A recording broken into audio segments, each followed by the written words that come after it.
Hey everyone, welcome. My name is Miri, and if you've been watching my videos, you know that I cover study materials and test taking strategies for the NBCOT exam.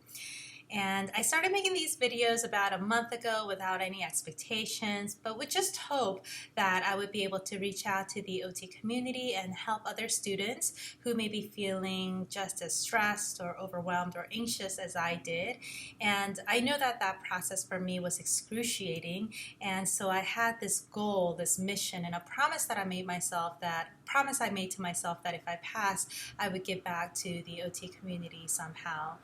I had champions in my life that were really supportive and that helped me financially and emotionally and really through many resources for me to be able to pass the exam.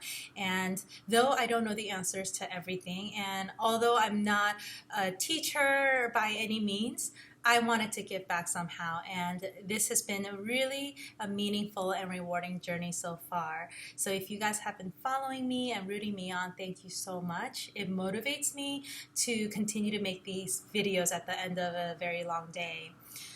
Now, let me share a little bit about myself. Like I said, I'm not a teacher, and I'm no different than you.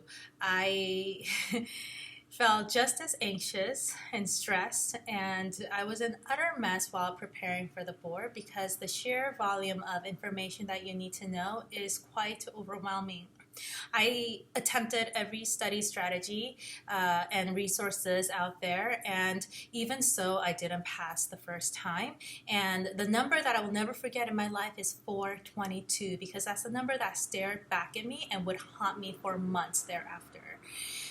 But the great thing that came out of my failing the first time, and I hate to use the word fail because I don't believe in failures. I only believe in learning lessons in life. But the great thing about not having passed the first time is that it allowed me to learn a lot about myself and my mental stamina, my emotional discipline, my ability to get up from whatever it is that discourages me and keep going.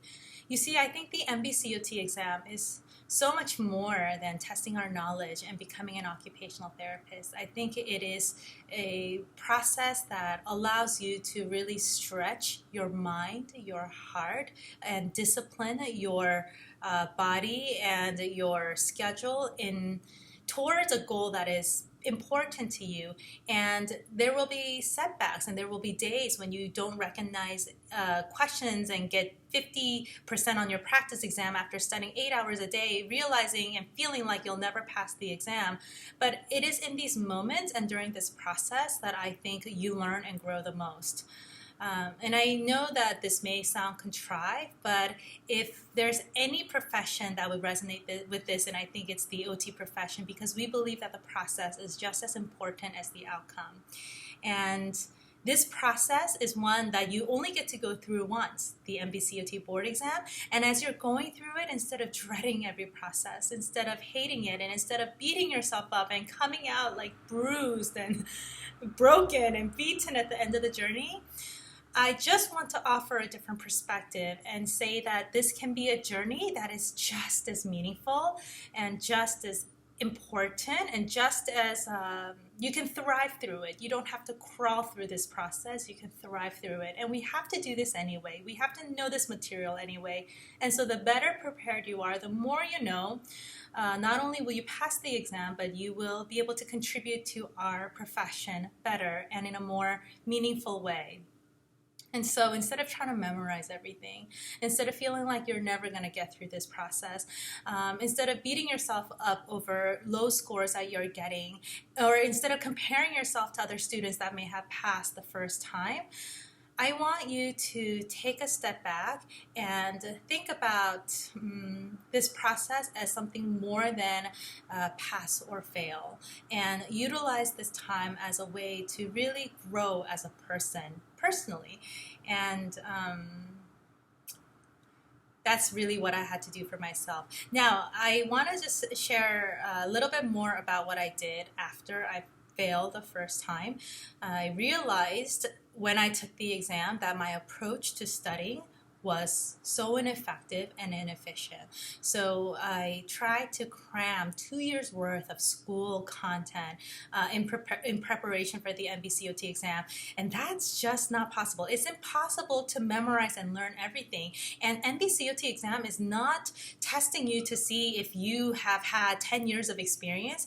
It's testing you to see if you're ready to be an entry-level practitioner. So you probably won't be able to get every question right. You probably won't even be able to get 90% of the questions right. You're gonna walk out of the testing center feeling like you failed, and some of you will fail the first time, but it's okay. Through that, you'll learn so much more about test taking strategy, about being able to focus 4.5 hours. I mean, when's the last time you had to sit for 4.5 hours to do something? I think it was my first time. I couldn't stay focused. I remember 2 hours into the exam, I was like, I need to use the restroom. I need a chocolate muffin. I need a cup of coffee. I mean, those distracting thoughts really impeded with my test score. I'm pretty sure that it did. And through the process, I also learned how to sit for 5 hours at a time. Not that that's healthy, but focusing, mental stamina, mental focus. So I think these are important things to keep in mind when you're preparing for the exam.